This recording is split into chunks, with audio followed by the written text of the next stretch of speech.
Қайырлы күн. Мен Ақмола облысы Зеренді аудандық сотының судьясы Шолпанқұлова Күлпаш Кеңесбек қызы.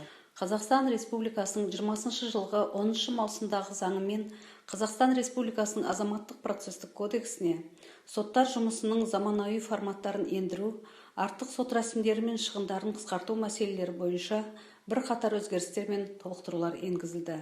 Соның ішінде 25-26 тарауларға тоқталсақ, 279 бапта талап қою арызын қараусыз қалдырудың негіздері қарастырылған.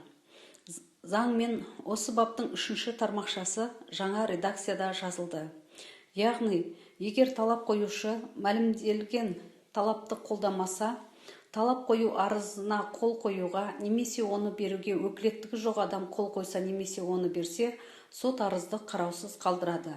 Яғни, егер бұрын сот талап қою арызына қол қоюға немесе оны беруге өкілеттігі жоқ адам қол қойса немесе оны берсе арызды қараусыз қалдырған болса, енгізілген өзгеріс бойынша талап қоюшы мәлімделген талапты қолдамаған жағдайда ғана қараусыз қалдыратын болады. 5 тармақша төреліктің деген сөзден кейін немесе Астана халықаралық қаржы орталығы сотының деген сөздермен толықтырылды. Қазіргі таңда тараптар дауды Астана халықаралық қаржы орталығы сотының шешуіне беру туралы келісім жасай алады. Енгізілген өзгеріске сәйкес, мұндай жағдайда сот арызды қараусыз қалдырады.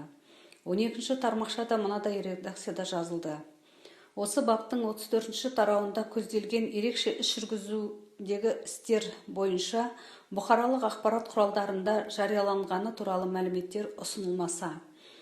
Ескі нұсқада ерекше талап қою ісін жүргізу бойынша деп көрсетілген. Бұл енгізілген өзгеріс орынды, себебі азаматтық процестік кодекстің 34 тарауында көрсетілген арыздар бойынша істер сотта ерекше талап қою тәртібімен емес, ерекше іс жүргізу тәртібімен қаралады. 26 тарау қарттамалар туралы қарастырады. Бұл тарауда 281, 282, 283, 285 баптарға толықтырулар мен өзгерістер енгізілген.